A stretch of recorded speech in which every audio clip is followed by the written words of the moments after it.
അഭിഷേക് ബച്ചൻ നമ്മൾ ഒരുമിച്ച് സെറ്റിൽ ഉണ്ടായിരുന്നപ്പോൾ അഭിഷേക് എന്നോട് പറഞ്ഞു, നിൻ്റെ കരിയറിൻ്റെ ഏറ്റവും വലിയ ഗുണം എന്ന് പറയുന്നത് നീ ഒരു 30 വയസ്സാകുമ്പോൾ ഒരു 80-90 സിനിമകളുടെ എക്സ്പീരിയൻസ് ഉള്ളൊരു ആക്ടറായിരിക്കും. കാരണം എനിക്കൊരു 30 വയസ്സാകുമ്പോൾ ഒരു 100 സിനിമകളുടെ എക്സ്പീരിയൻസ് എൻ്റെ കൈവശം വെച്ചുകൊണ്ട് പിന്നീട് എൻ്റെ കരിയറിൽ ഒരു റീഇൻവെൻഷൻ നടത്താം.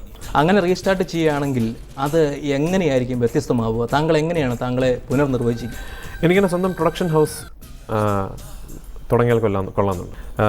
എനിക്ക് ലാഭമൊന്നും കിട്ടിയില്ലെങ്കിലും ഇൻവെസ്റ്റ് ചെയ്യുന്ന പൈസ നഷ്ടമൊന്നും ആയില്ലെങ്കിൽ ഇന്നവേറ്റീവായിട്ടുള്ള ചിന്തിപ്പിക്കുന്ന തരത്തിലുള്ള സിനിമകൾ എൻ്റെ പേർക്ക് ഉണ്ടാകണം എന്നെനിക്ക് ആഗ്രഹമുണ്ട്. അപ്പം ഈ സിനിമയുടെ മറ്റു മേഖലകളിലേക്ക് പോകുമെന്നാണ് താങ്കൾ സൂചിപ്പിക്കുന്നത്? ഒരു സംശയമില്ല. അഭിനയത്തിൽ തന്നെ നിൽക്കും എന്ന് ഉറപ്പില്ലാത്തത് എന്തുകൊണ്ടാണ്? കാരണം ഈ മാധ്യമത്തിൻ്റെ ക്രിയേറ്റിവിറ്റിയുടെ ഹൈ പോയിന്റ് എന്ന് പറയുന്നത് സിനിമാ സംവിധാനമാണ്. സ്വന്തം സിനിമയ്ക്ക് രൂപം നൽകുക എന്ന് പറയുന്നത് തന്നെയാണ് ഈ മാധ്യമത്തിലുള്ള ക്രിയേറ്റിവിറ്റിയുടെ ഹൈ പോയിന്റ്.